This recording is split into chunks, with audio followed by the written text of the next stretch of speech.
Hi, my name is Rich Hunter. I'm the Director of Public Affairs for the Church of Jesus Christ of Latter-day Saints in the Pacific area. And in this video, I wanted to talk about what it's like when you're called to be a Director of Public Affairs in a stake, in a coordinating council, Public Affairs Council, or as a National Director of Public Affairs, or in any other calling in public affairs. What do you do? How do you get started?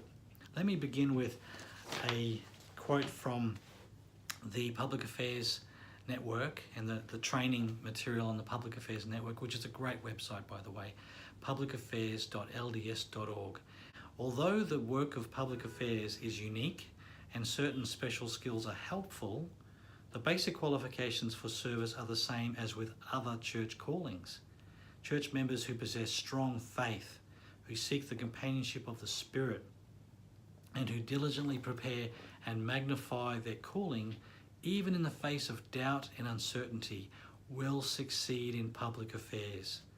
These qualities often are more than adequate to compensate for a lack of professional skills, education, or prior experience.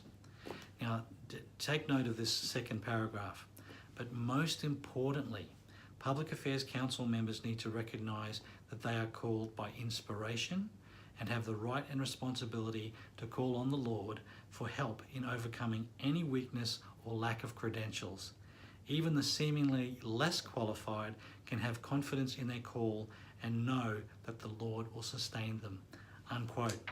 So here is a comment from one of my friends and one of our directors of public affairs. His name is Stuart, and he serves as the Public Affairs Director for the Victoria Coordinating Council, Public Affairs Council.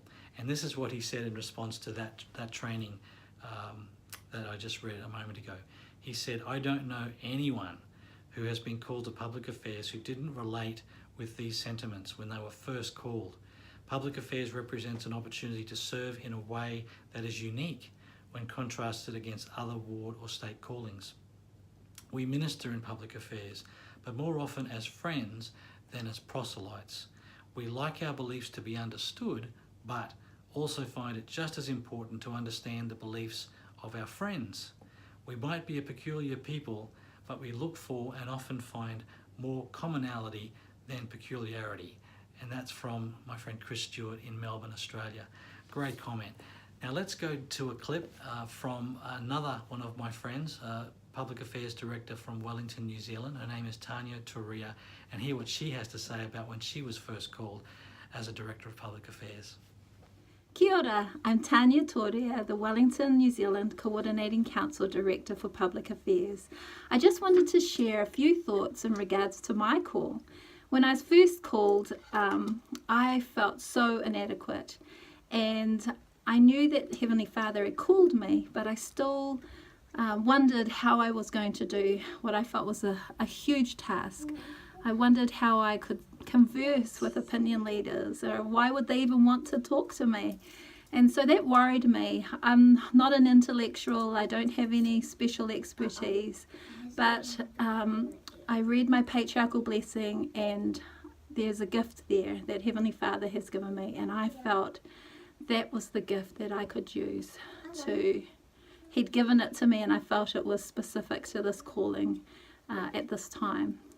And so I've been able to develop relationships, I know, because I just went out and I focused on caring and loving people, and it's really helped me. So I think just find the thing that you know that you're good at and use that in your calling, and let the Lord take care of the rest. And thanks for all the background noise. Look, hi. Everyone wanted to watch me do this, so that's kind of fun. Okay. Well, there you have it. Thank you, Tania, for those wonderful comments. Let me just close this video with a quote from President Russell M. Nelson. "Nothing opens the heavens quite like the combination of increased purity, exact obedience, earnest seeking, daily feasting on the words of Christ in the Book of Mormon, and regular time committed to temple and family history work. To be sure, there may be times when you feel as though the heavens are closed, but I promise that as you continue to be obedient, expressing gratitude for every blessing the Lord gives you, And as you patiently honour the Lord's timetable, you will be given the knowledge and understanding you seek. Every blessing the Lord has for you, even miracles, will follow. That is what personal revelation will do for you." Unquote. So I hope you feel the spirit of these words of counsel from the Public Affairs Network, and also from two of our fantastic DPAs here in the Pacific area, and from our prophet and President Russell M. Nelson. As you're called to serve in a public affairs council, no matter what your calling is, if you follow this counsel from our prophet and from the Public Affairs Network and the example of our great public affairs directors who've been serving for some time, you will receive the revelation you need and the confidence. The answers and the miracles will flow, and you will have great joy in your service as a public affairs council member.